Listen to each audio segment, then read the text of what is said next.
Hey everyone, my name is Fabio Vargas, and I'm sure most of you guys drive, correct? And if you're like me, I'm sure most of you guys have a special name for your vehicle. If you're like me, I uh, I like to name my vehicles depending on the first letter of the manufacturer. For example, my BMW's name is Becky, and my Mini Cooper's name is Miley. A fun fact for you guys: one in every 40 people have a special name for their vehicle. USA Today posted an article talking about how an insurance agency polled 1,082 US car owners and found that nearly 25% of those people had a special nickname for their car. Even though most of us operate a vehicle today, not everyone really understands how they work, and it all starts with the engine, also known as the combustion chamber. So today, I would like to talk to you guys about the main components of a combustion chamber, how a four-stroke engine completes five strokes in one operating cycle, as well as give you guys a few simple tips to help you prolong the life of your vehicle.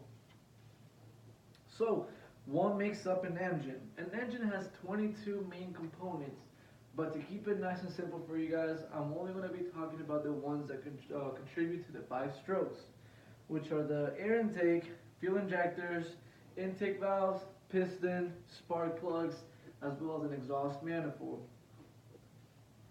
A four-stroke engine completes five strokes in one operating cycle. Uh, so that we're clear, the five strokes are the intake stroke, the compression stroke, the ignition event, power stroke, and the exhaust stroke. What happens during the intake stroke? Air is sucked into the combustion chamber through the help of a throttle body that passes through the intake manifold where the fuel injectors sit. When air is sucked into the motor, the ECM of the car will know how much air is being sucked into the motor and inject the right amount of fuel because you're supposed to have a 50-50 air to fuel mixture. During the compression stroke, that's where the piston comes in. The piston's job is to compress the air and fuel mixture inside the combustion chamber. During the ignition stroke, the spark plugs, which are metal pieces with a porcelain insulator, create a spark, creating a boom inside the combustion chamber. According to the Winchester University, the charge is ignited and rapidly oxidized through a chemical reaction to release heat energy. During the power stroke, the hot expanding gases will force the piston down and away from the cylinder head. Force and subsequent motion are transferred through the connecting rod to apply torque to the crankshaft. And all those gases that are constantly being created by the combustion chamber must exit somehow, and that's when the exhaust manifold comes into play.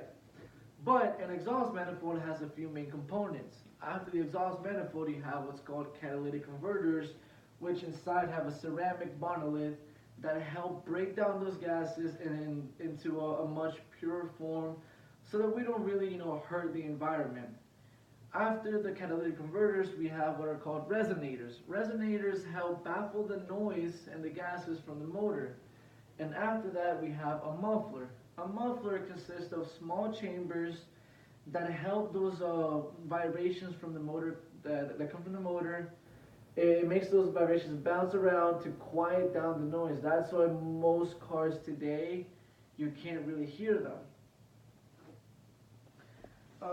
And now that you guys know the main components, now that you guys know the five strokes of an engine, I would like to teach you guys about a few simple maintenance procedures to help you guys with your vehicle. Benefits of maintaining your vehicle to top-notch level are it enhances reliability and the performance of your engine. Something so simple as changing your oil will really, really, really help out the motor. There's two types of oil. You have both synthetic and you have regular. Synthetic oil, you can do an oil change every 5,000 miles, and and then with regular oil, you can do every 3,000 miles. According to car Bibles, an engine contains many moving parts that rub against each other, creating friction, and heat that leads to significant reduction in engine performance. So having clean oil will help lubricate those parts and soak in that heat to make sure that the temperature of the engine stays low. Another tip is also you need to know all the warning lights that are presented on the dashboard. You have things such as TPMS, which stand for Tire Pressure Monitor System.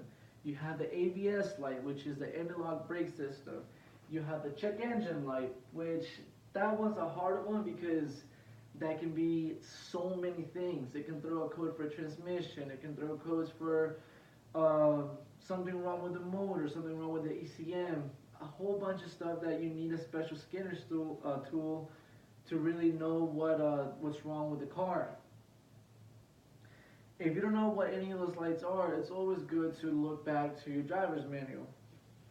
And then a few tips from me, from my experience in the automotive industry, as well as from my business partner, who's a certified master mechanic, are, when you're driving and you're going about 50 miles an hour, and your car, the steering wheel tends to vibrate, that means that your tires need to be balanced. When you're driving and you're pressing the brake and you feel pulsation coming from the brake pedal, that means that your rear rotors are worn out. If you're driving, you're pressing the brake, and your steering wheel vibrates, that means that your front rotors are worn out.